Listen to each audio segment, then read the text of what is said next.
AI regulation and technology regulation in general about the world is the US innovates, China copies, and the EU regulates. Now, I think that is way too simplistic. If you train your algorithm on this data without any further awareness, then you will create a system that is biased toward favoring white men and not favoring black women. Now, if there is one single principle that could underlie everything, is something like do no harm. So whatever you do no harm. What is true is that the nature of the jobs that we're doing, that will definitely change. Because if you think in the tasks that can be automated, if I have 100 tasks in my job, and 25 can be automated, of course, I'm still doing 75% of my tasks, but my job has changed. Welcome to the Regulating AI podcast. Join host Sanjay Puri as he explores the dynamic and developing world of artificial intelligence governance. Each episode features deep dives with global leaders at the forefront of regulating AI responsibly, tackling the challenges using AI can bring about head-on and enabling balance without hindering innovation. Welcome to Regulating AI podcast, where we delve into the intricate world of AI regulation, aiming to foster fair and equitable frameworks across the globe. In today's episode, we are honored to have Dr. Richard Benjamins, a prominent figure in the field of ethical AI and regulation. Dr. Benjamins is the co-founder and CEO of the Spanish Observatory for Ethical and Social Impacts of AI. And until recently, he served as the Chief Responsible AI Officer at Telefonica. With a wealth of experience and expertise, Dr. Benjamins has played a pivotal role in shaping Telefonica's approach to the ethical use of artificial intelligence. He's also actively involved in various advisory boards and expert groups, advocating for responsible AI governance and regulation. Join us as we explore his insights and perspectives on the challenges and opportunities in AI regulations. Richard, welcome to the Regulating AI podcast. Thank you very much, Sanjay. It's a pleasure to be here. Wonderful. Richard, our audience is global. Audience is made up of lawmakers, policymakers, think tanks, leaders of industry, advocacy groups around the world. Can you tell them about your journey and how you came upon responsible AI? Like 6 or 7 years ago, I was working in a large insurance company. I was the chief data officer and head of innovation in data.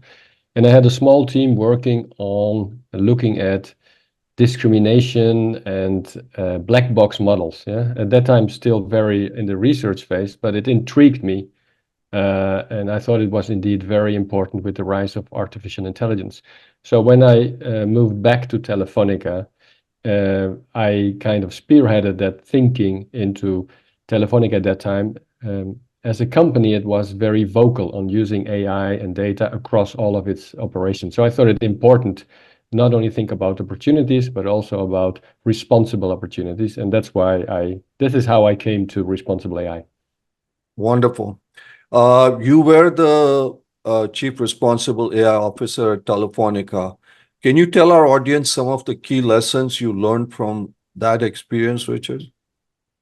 Well, I think if you speak about responsible AI, usually people think only about avoiding negative impacts. So doing ethical AI. But I think responsible AI is as much about creating positive impact using this technology to solve important societal and planetary problems, which are all reflected in the Sustainable Development Goals, where we only have 6 years to go to achieve them. Having said that, I think responsible AI in terms of ethical AI is much more advanced than the use of AI for social purposes, simply because there is regulation coming and there is a business behind it, whereas for the, let's say, the AI for good part, there is currently less of a business model. It's more a philanthropical thing. And then I have many lessons in general about how to apply responsible AI, but I can't tell them all at this moment because that would occupy the whole podcast. So we leave that for later. Wonderful. Richard, you have a key seat to watching how AI regulation is happening around the world. You've seen the EU AI Act that has come about. The Chinese have been working on their regulatory framework. Even Spain has been doing a lot of work in there, and what the US has been doing. What are your thoughts on the current state of AI regulation globally? And what are some of the challenges that you see, Richard, for that? Yeah. So I think the usual statement about AI regulation and technology regulation in general about the world is the US innovates, yeah, China copies, and the EU EU regulates. Regulates, yeah. Now, I think that is way too simplistic, yeah, to state the world. It's not that the US is not regulating. There's more and more regulation coming up. Fines have been issued for large big tech. China is actually where more AI regulation is already in force. Already since 2018 or 2019, there were regulations on recommendation algorithms, and now with generative AI, there are two regulations. Yeah? They're not final, but they are regulations to protect citizens. Yeah? Of course, the final goal of all this, whether it's human rights or whether it's, let's say, state power, that's a different thing. And then Europe is, of course, regulating a lot, not only AI, but many technologies and many uses, because human rights are very important, and human rights in a balanced way. Yeah. If you look at the US, it doesn't mean human rights are not important. Actually, the biggest difference, one of the biggest differences between US regulation and EU regulation is that the fundamental right of free speech in the US is kind of the most important fundamental right. Whereas in Europe, free speech is very important, but if it's at the expense of harming other people or vulnerable groups, then maybe it is, you need to balance it. Yeah? So it's a nuanced thing. And actually, there is a great book that speaks about digital empires, where there is a lot of detail about those three ways of regulating technology. And this book states that actually the three different ways of regulating, they come closer and closer together. Yeah? Because the US is regulating more. Europe is also thinking about what can happen if they regulate too much, and then China is also regulating. But the difference is basically US and Europe are for fundamental rights, whereas China is more for the political party. Right. So let's just take the example of Telefonica. It's a global company, right, Richard? Most companies these days, they don't see any borders. Technology companies, etc. Now, US is doing its own regulation, China, EU, etc. What are your thoughts on international collaboration for AI regulation? Because otherwise, if I'm a company, I have in the US, we even have some states that are coming up with regulations. There is going to be this crazy patchwork of rules and regulations, and the only people that are going to win in this is lawyers who are going to help you figure out how to do work. What are your thoughts on international collaboration on this topic? Of course. So there are two parts in this answer. One is, if you're a global company, of course, it is good to have a global AI governance policy or internal regulation that you apply across the globe. Yeah, because otherwise you have to invent the wheel many different times. Having said that, of course, locally, this global regulation needs to be flexible to be able to adapt to local regulations, because it is the case. Yeah, so the world is not one common thing. It is very different. So the approach we have in Telefonica is we have a global approach. This is not only AI, this is also privacy, it's also human rights, it's also climate change, it's also fair supply chain. There is a global policy, and then depending on local regulations, there is flexibility and adaptation, but always taking stock of the global approach, which is agreed as the standard for the company. Now, having said that, if you look at the different countries actually very important to come together, yeah, as a globe, and have, let's say, strive to have a harmonized regulation, even though today that seems impossible, yeah. But there are some, let's say, some green leaves that we can show up, because if you look at, for instance, the OECD, this is combining 42 or 43 countries. So it's not countries, it's 43 across Europe and the world. And if you look at UNESCO's ethical AI recommendation, that represents 194 countries. Yeah? That's almost all of the world. And that includes China, Iran, Russia, the United States. So let's say all the conflictive countries as well. Now, this is an international recommendations where countries have said publicly, we will follow those rules. If they would follow those rules, all of them, we would have a harmonized AI regulation. Yeah, of course, the weak thing of this, it's a recommendation. So you can even say you follow it, but then you don't follow it in practice. And that's the challenge. But there are movements, global movements, to bring things together. Yeah? And if organizations like UNESCO or the OECD, they manage to do it the other way, to bring countries together and then slowly start high level, slowly go down and show that it actually worked, there is hope. Yeah.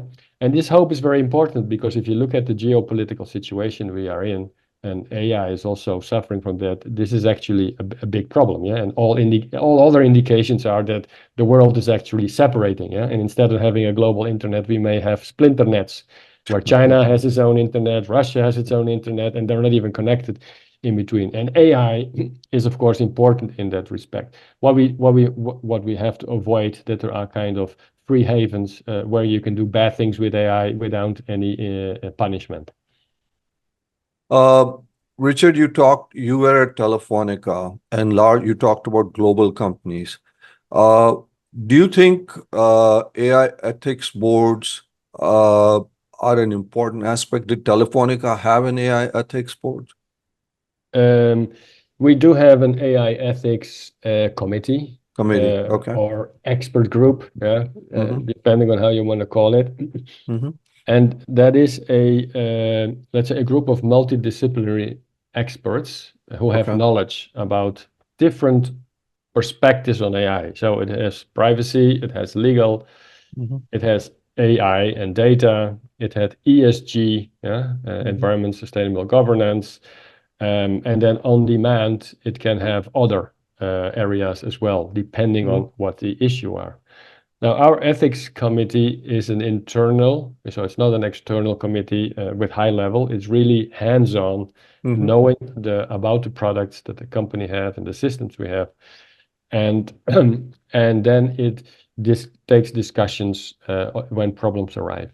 It is not a permission-based committee, so it's not we want to do this, then we bring it to the committee and they say, yes, you can do it or you cannot. Yeah? It is, you want to do something, somebody in the organization, due to the governance model, detect that there might be a risk in certain areas, then there is a discussion. If the discussion is not clear, this goes to the ethics committee, and there this debate is held,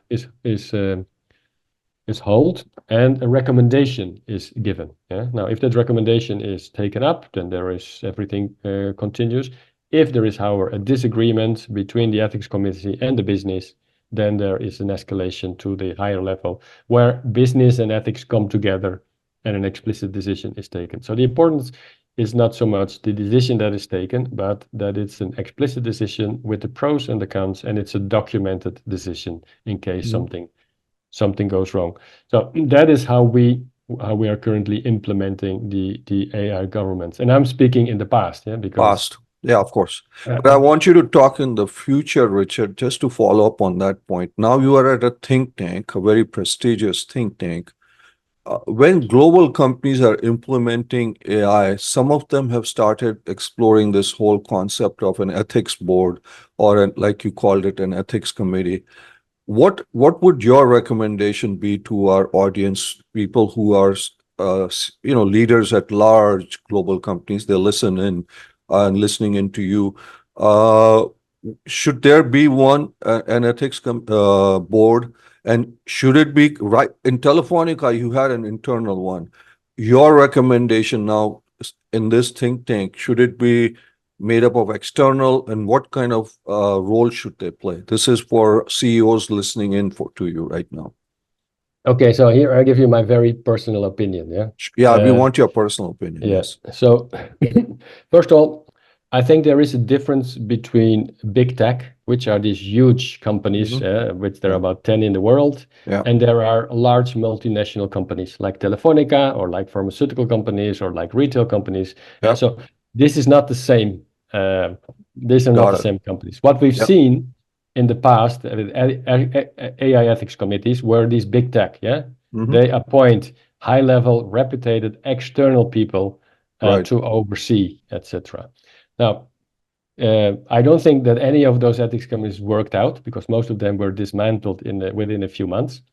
But if you are an MNC, multinational company, an external ethics board doesn't make so much sense apart from having high-level advice. The problem is not so much for those companies that people get high-level advice. The problem is how to make it happen, how to implement this advice. And there, external people who are very far away from the day-to-day business, they can't really help. So you have to translate that. So my recommendation is if you are a big tech company and you have billions of customers, then maybe you can have an external advisory or board or an ethics board that oversees things and can also make statements. In a free, let's say it has to be a free space, where they can freely speak without any ties to business objectives. So of course you have to avoid the ethics washing. That just by naming a committee, you think, well, I'm done, and now everybody thinks we are ethics, but that's actually not the case. If you are a large company, not as big as the big tech, but still a large company, then I think today, at the state of play today, it makes much more sense to have an internal ethics committee where are people who know the business, who know the projects, who know the products, because they can be much more explicit about what has to be done and what should not be done. Then one other recommendation, I just mentioned that before. You have a problem-based approach of an ethics committee or a permission-based approach. Now, again, I think if you are a big tech where you have billions of customers, then maybe a permission-based approach would not be so bad because there are not so many products.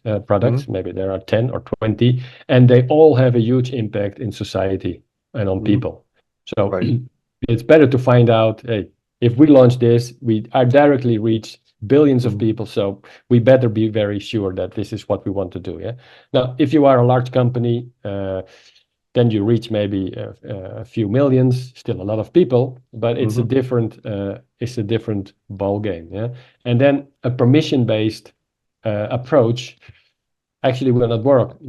Big tech is delivering AI to society and to customers.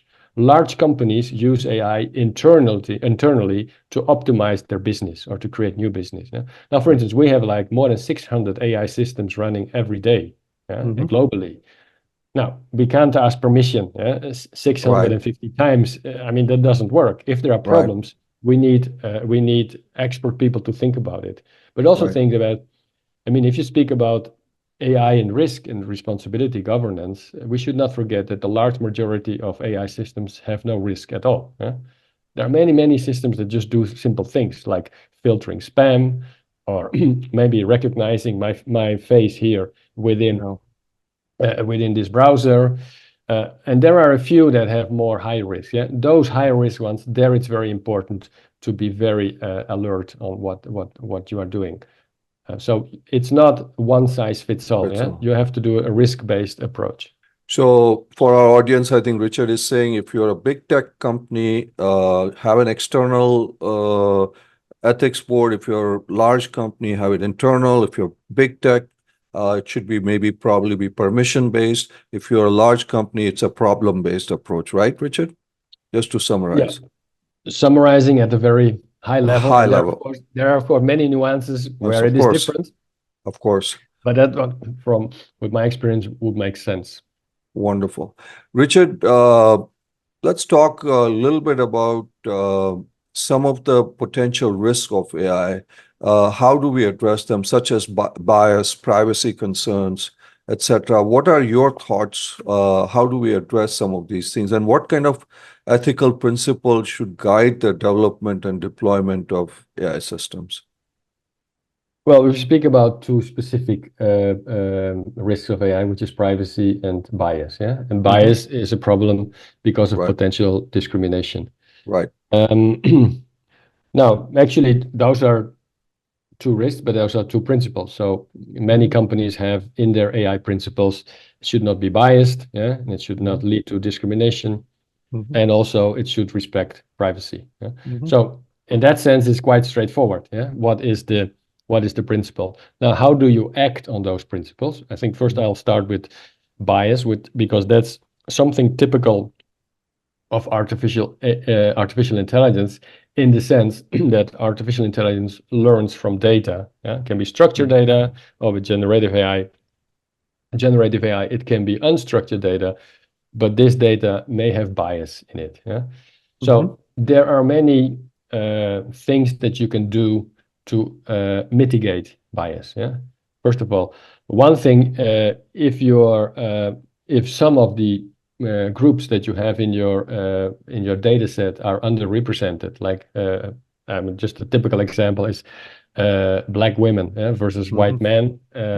If you train the data, if you train your algorithm on this data without any further awareness, then you will create a system that is biased toward favoring white men and not favoring black women. Yeah, that's the typical thing that we've seen in facial recognition, where all systems are usually trained on a database where 80% is Caucasian people. Yeah, and therefore it works much better for Caucasian people than for other people. Now, we know that, we've learned that, so we can do something about it. We can try to find out, hey, is our data representative, what we use for training, for the target audience? Yeah. If we train school abandonment, school leavers in one certain neighborhood, maybe a very rich neighborhood of a city, and then we apply the model to the whole city, of course, it doesn't work because it was not representative. Yeah. There is also an issue about whether the false positives and false negatives. So in many cases, yeah, if you do diagnosis, you have false positives, so you think somebody is ill, but he or she is not, or you have a false negative, so you let go a very ill person. Yeah, those are error rates of AI. We should not forget that there is no AI system that is 100% accurate. There is always an error.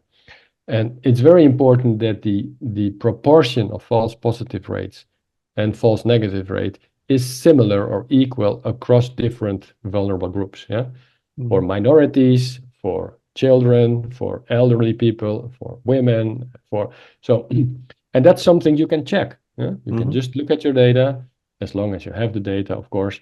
You can check is this true or not? Yeah. So that's something that you can do against bias. Now, there is much more bias, and actually we are very biased in our personal opinions. Yeah? So there's also this bias in terms of if you have a white male team developing all the AI in the world, of course, maybe other areas of the planet are not represented equally. Yeah? We have the same with generative AI in terms of large language models, which are dominantly trained on English, representing the US culture. Yeah. Now, of course, there's much more content on the internet in English, and also much from those areas. So what this model learns is a statistical representation of co-occurrences of words. And of course, the nuances of the US society versus the nuances of a country like Estonia. Yeah. I mean, there is also a bias in that sense that we're becoming one equal pot of similar things. So bias is happening in many cases. Yeah, having also representative teams is of course nice. Yeah, but if you're living in a certain area, it's going to be very hard to have a representation in all respect, in gender, in terms of color, in terms of global south of the north, in terms of political preferences. That's very difficult. Right. But you have to strive towards it within your means. So those are all things you can do regarding bias. You cannot avoid it, but you can be aware of it, and you can mitigate a lot of issues. And sometimes you can detect things that you think, okay, this is too bad. I don't want to continue with this kind of bias. Yeah? Now, the other thing you mentioned was privacy. Privacy in Europe is already regulated since many years in the General Data Protection Regulation, which is about personal data. Yeah? So as when you use personal data in AI, then the GDPR applies in Europe, and it's also to some extent extended to other countries and other regions. So that to some extent has been taken care of from this regulation perspective. Yeah, of course there are still many issues. I mean, we've seen that with cookie acceptance in websites. Yeah, they put the accept very high, and then they hide the reject. That's actually now that happened also in Europe. Now there is a new interpretation of the regulation there. Actually, you have to put accept, reject at the same level and the same color. Yeah, so you cannot nudge people in accepting. What have companies done, and especially newspapers? I'm sure you've seen that. If you now read a free newspaper, it's either accept or pay. Yeah, so Exactly. and then everybody accepts. So this is compliant with the law. Yeah. But you can ask whether this is ethical or not. Yeah.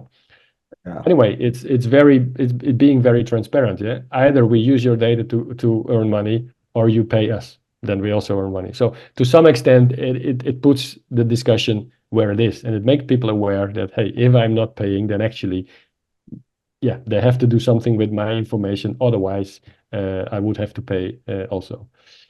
So those are these two risks that of the use of AI. Yeah. So, Richard, you made some very important points. If I may follow up on a couple of them. One is you brought up this point about Estonia and how the AI is driven, the internet is kind of driven by English and maybe American culture. There is the fear of small countries who have large histories. You talked about Estonia. There are countries in Africa, in Asia, etc., that AI should not just become a Silicon Valley dominated. So there are two aspects to it. There is a cultural aspect, and then there is this monopoly aspect, which you kind of touched on, these 10 big companies. So I want your perspective. I mean, you are in Spain right now, again, a country with an incredible history. Is there a danger of culture or language getting washed out with the current framework in AI, and what can we do to avoid that? And the second related question to that is a monopoly that currently exists, so to speak, within social media and tech that gets extended to AI. So if you can just address those two questions, Richard. No, regarding culture, I mean, luckily, Spanish is spoken by 600 million people. Yes. And so maybe not the best example, sorry. And in at least 23 countries, yeah, and 21 countries as a mother language.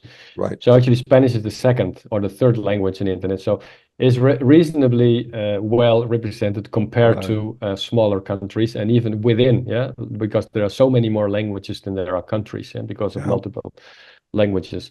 So if you look in, let's say, in the developed world, in the high-income countries, then even though there is a small group, those people are usually very active to maintain their culture. Now we have the Basque Country in Spain and Catalonia, yeah. They have their own language, they have their own culture, and there are lots of research groups, universities, startups that actually work very hard to bring that language to the forefront. Yeah. So if there are resources and interest, then there is of course a risk, because you get the large cultures you get out of the box doing nothing, and the small cultures you have to work very hard. But if there are resources and people work very hard to make that happen.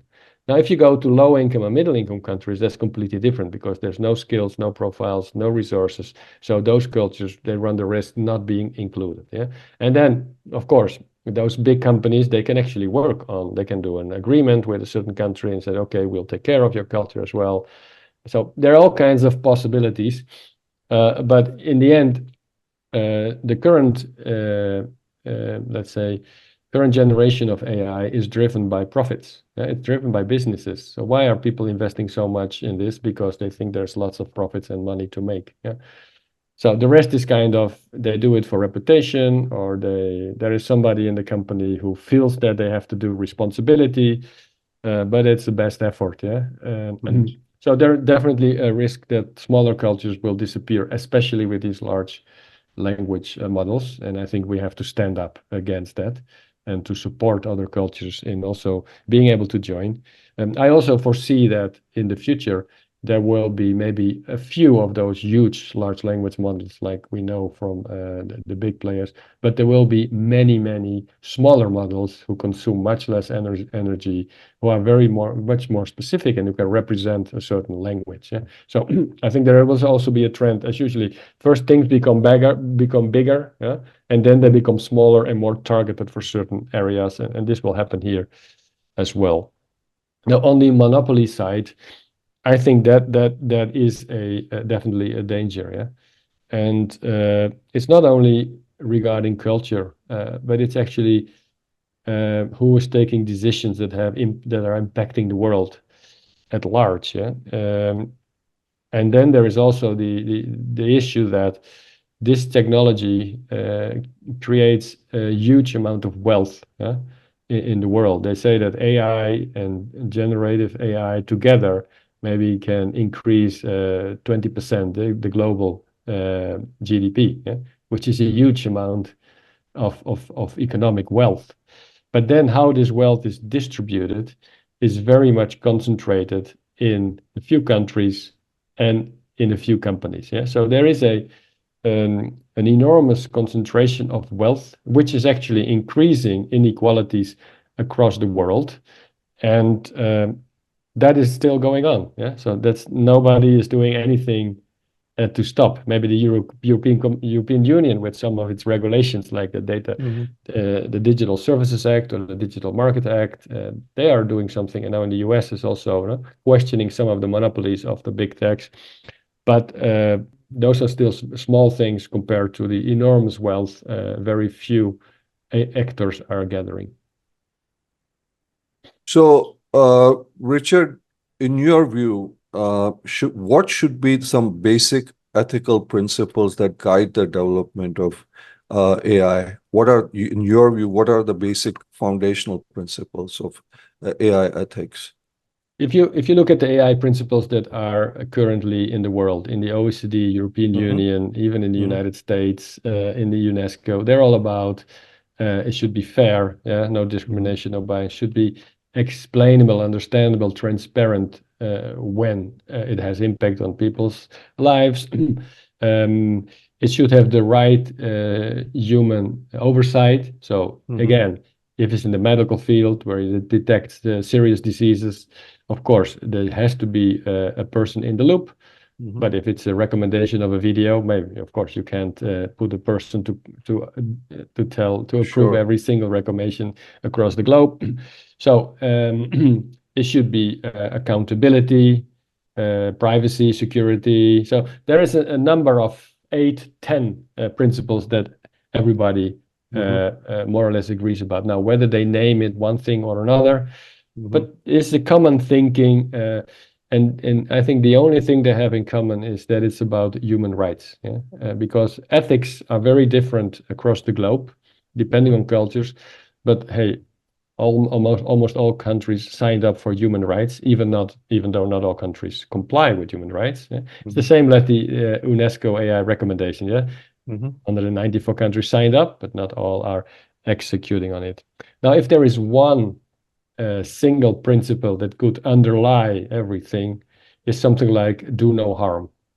So whatever you do no harm. And of course, that is a very simple one, because sometimes harm to you, yeah, because if you take a decision, then maybe you harm some people and you don't harm other. And if you don't take the decision, it's the other way around. So maybe Right. it's impossible not to do harm.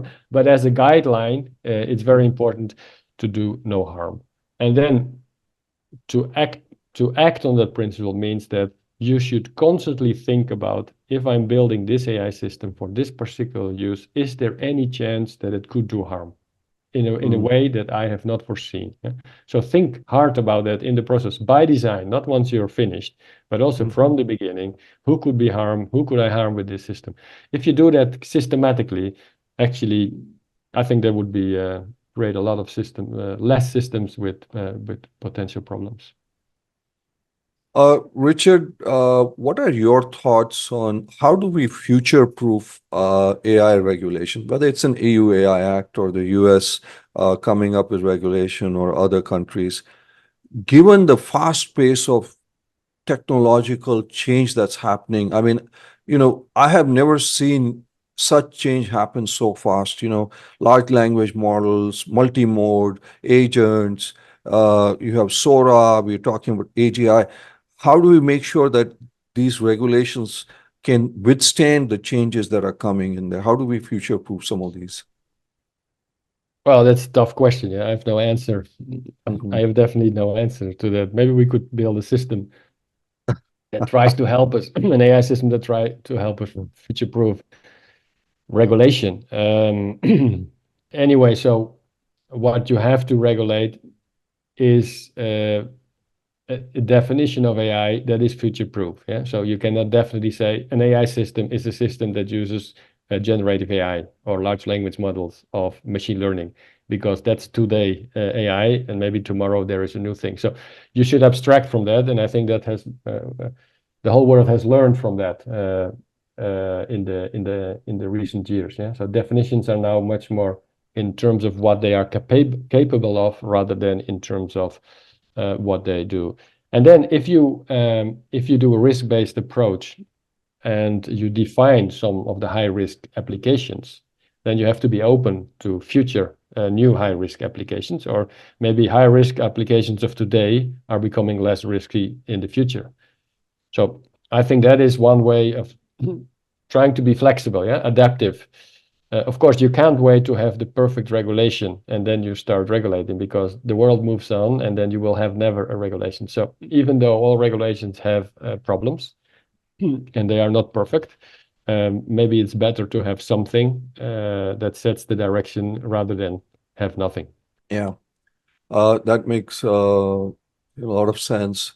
Richard, you were at a global company in the chief responsible AI position. When you've stepped back into a think tank, when you look at large companies' implementation of AI, today when we have guests come in, every large company is under pressure from their board in terms of what are you doing about AI? We need you to do AI. It's their stock price, blah, blah, blah. What are your recommendations from a personal standpoint? Should they have a chief AI responsible officer, a chief AI officer?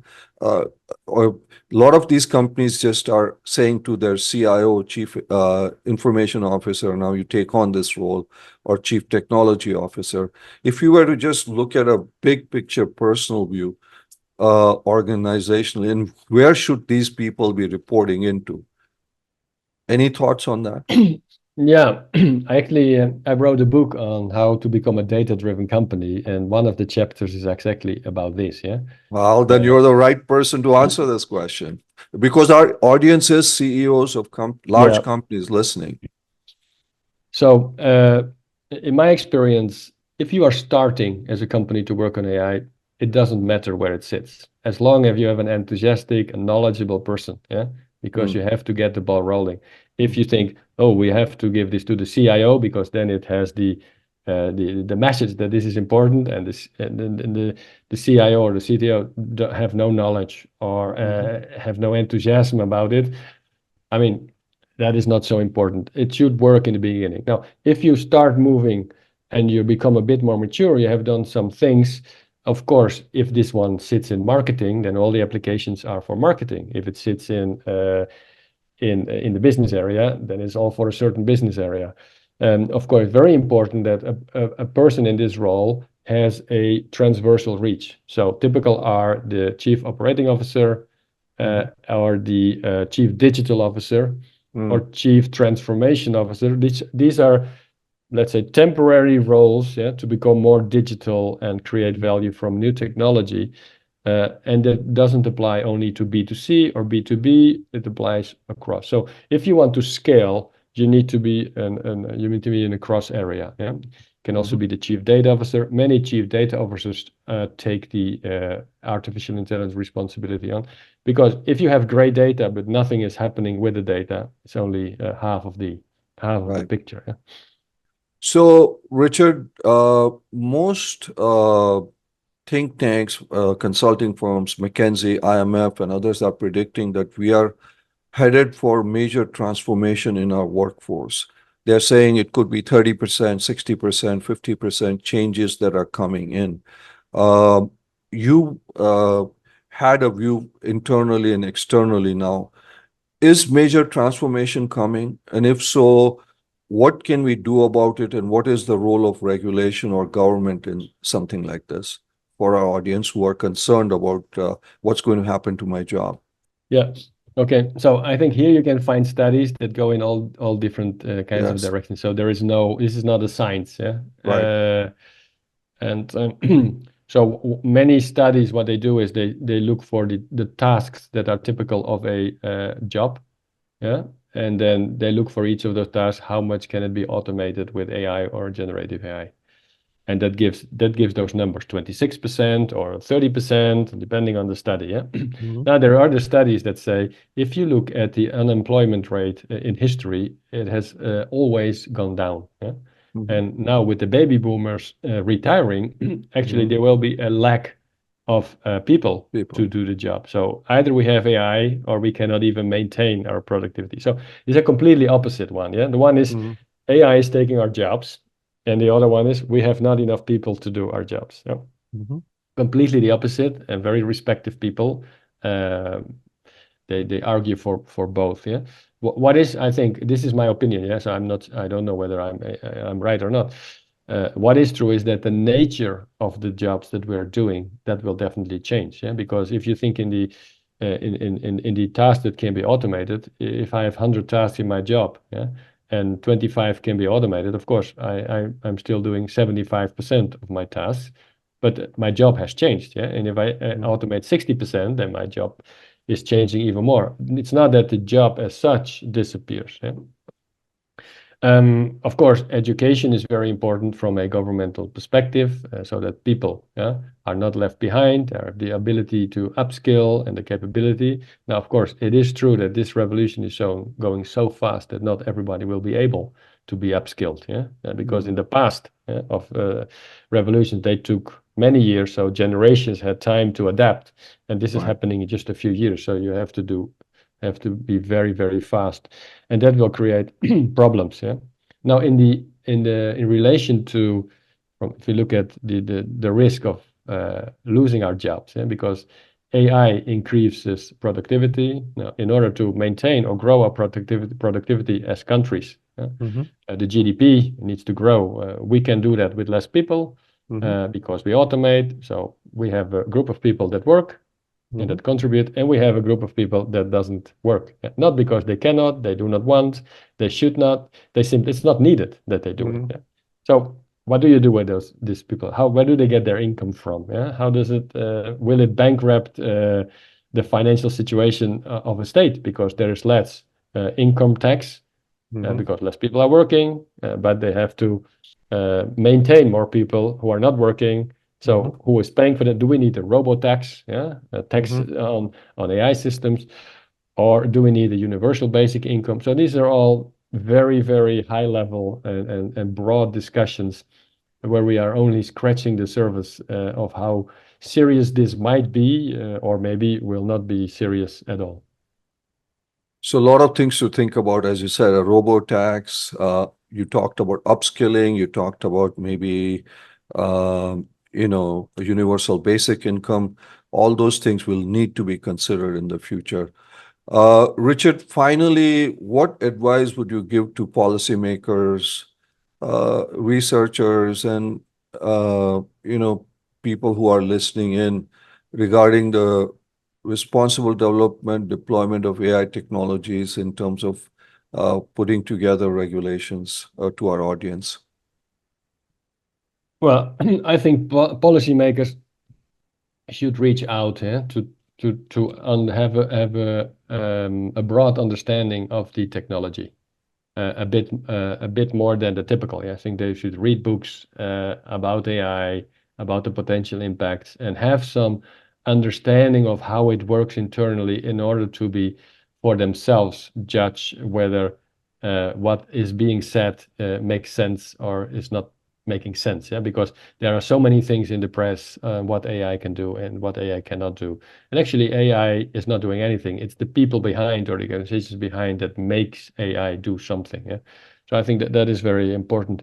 And researchers, they should keep on researching. There are so many open issues, how to work on transparent AI, large language models. Generative AI is completely black box. Nobody understands how it works and how you can explain, how you can trust it. So building tools that help find bias and correct bias. So there's so much work to do for researchers as well in order to have let's say a good use and a responsible use of artificial intelligence. Wonderful. That's a great insight. Reach out, research, and find out what's behind the black box.